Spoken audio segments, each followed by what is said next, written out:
Sumainyo ang Panginoon, at sumayo rin. ang mabuting balita ng Panginoon ayon kay San Lucas. Papuri sa iyo, Panginoon.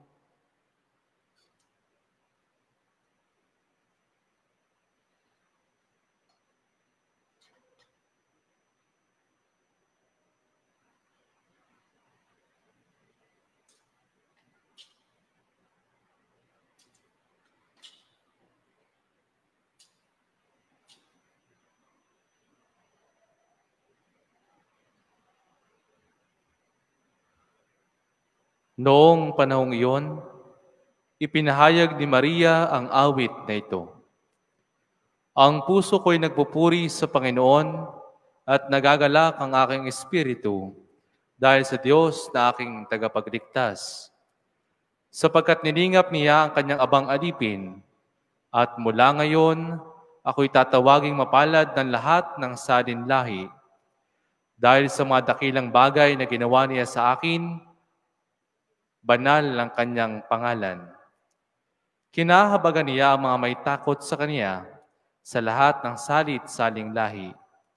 Ipinakita niya ang lakas ng kanyang bisig, ipinangalat niya ang mga palalo ang isipan, ibinagsak niya ang mga hari mula sa kanilang trono, at itinaas sa mga nasa abang kalagayan.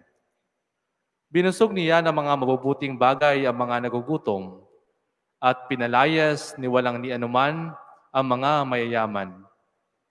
Tinulungan niya ang kanyang bayang Israel bilang pagtupad sa pangako niya sa ating mga magulang, kay Abraham at sa kanyang lahi magpakailanman. Nanatili si Maria kina Elizabeth na may 3 buwan at saka umuwi. Ang mabuting balita ng ating Panginoon. Pinupuri ka namin, Panginoong Hesukristo. Magsiupo na po ang lahat.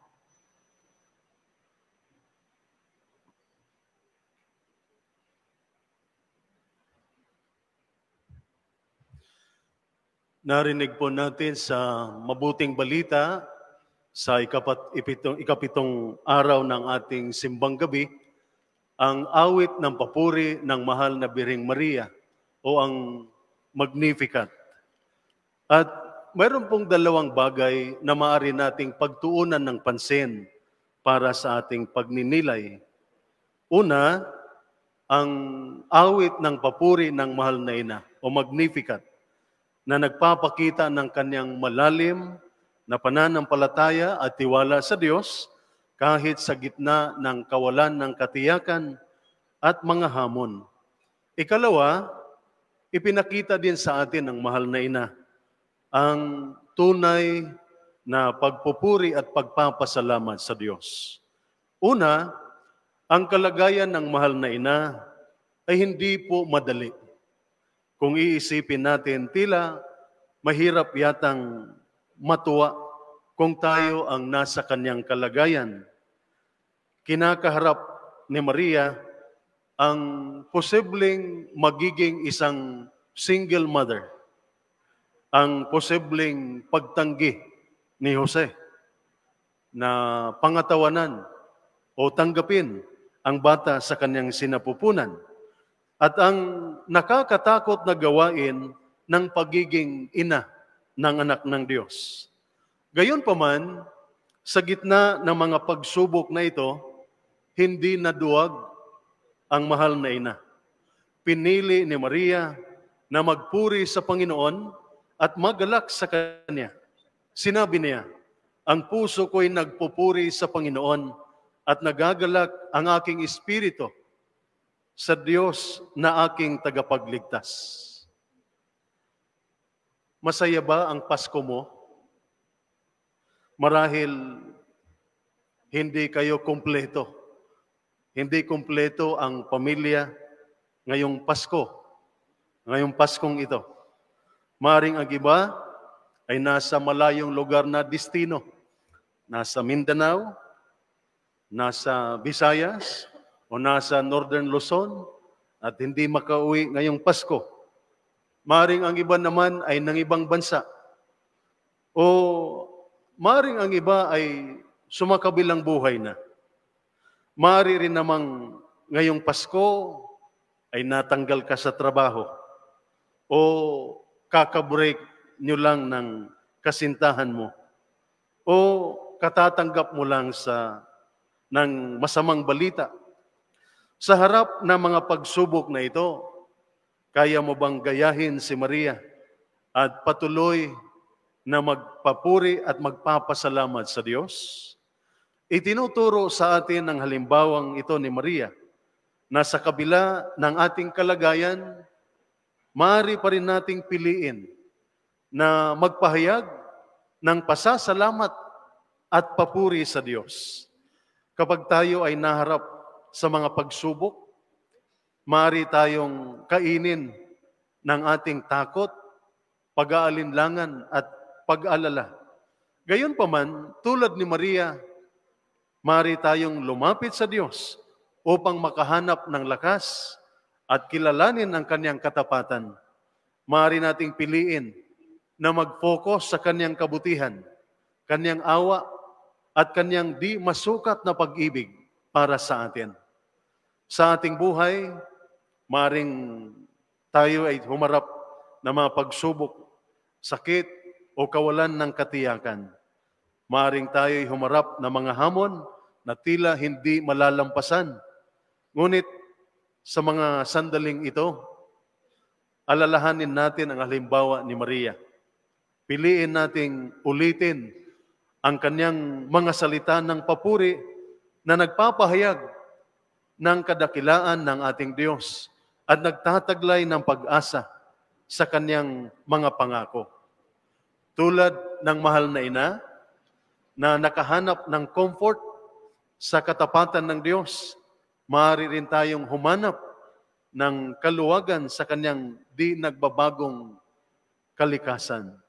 Siya ang pinagmulan ng ating lakas at ang ating kanlungan sa panahon ng kaguluhan at kalituhan at ang dahilan ng ating galak sa gitna ng mga pagsubok. Kaya akuin natin ang awit ng papuri ni Maria. Gawin nating atin ding awit ang Magnificat. Pangalawa, itinuturo din sa atin ng mahal na ina ang tunay na pagpapuri sa Diyos at pagpapasalamat sa Kanya. Bakit ayon sa mabuting balita, nananatili ang mahal na ina sa bahay ni Elizabeth sa loob ng 3 buwan? Bakit hindi po 1 buwan lamang o 2 buwan? Bakit hindi na lang siya umalis ng mas maaga pa kaysa 3 buwan?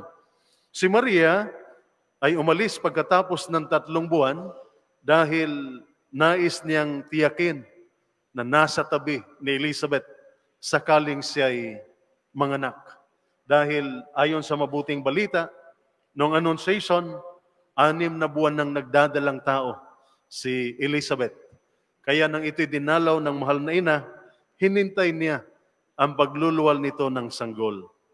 Dahil si Maria, supposedly, she can excuse herself from assisting Elizabeth dahil siya rin ay buntis. Buntis kay Jesus. Kaya maaari niyang basta na lang pigilan ang kanyang sarili at umuwi para magpahinga. Ngunit hindi niya ginawa iyon.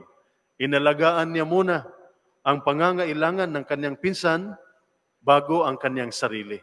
Sa pamamagitan ng paglilingkod sa kanyang pinsan, ipinahayag ni Maria ang kadakilaan ng Panginoon na kasama niya.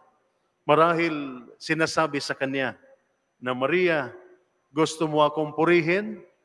Matuto ka munang maglingkod sa iyong pinsan. Gusto mo akong purihin? Kalimutan mo muna ang iyong sarili. Dahil sa paglimot sa iyong sarili, mas magiging maliwanag ang aking patuloy na presensya sa iyong buhay. Sa pamamagitan ng paglilingkod sa iba, tunay nga na mas maipaglilingkod at mapupuri natin ang Diyos. At sa pamamagitan ng paglimot sa ating sarili, upang ang mga nangangailangan ay mabuhay at magkaroon ng buhay. hindi po natin maipaglilingkod ang Diyos kung palagi tayong nakatuon sa sarili at sa ating makasariling pangangailangan at kagustuhan. Sa araw na ito, sa 7th araw ng ating simbang gabi, inaanyayahan tayong gayahin ang mahal na ina. Angkinin natin ang kanyang awit ng papuri, ang kanyang Magnificat, at atin ding ipahayag ang ating pagpapuri at pagpapasalamat sa Diyos sa paglilingkod sa kapwa.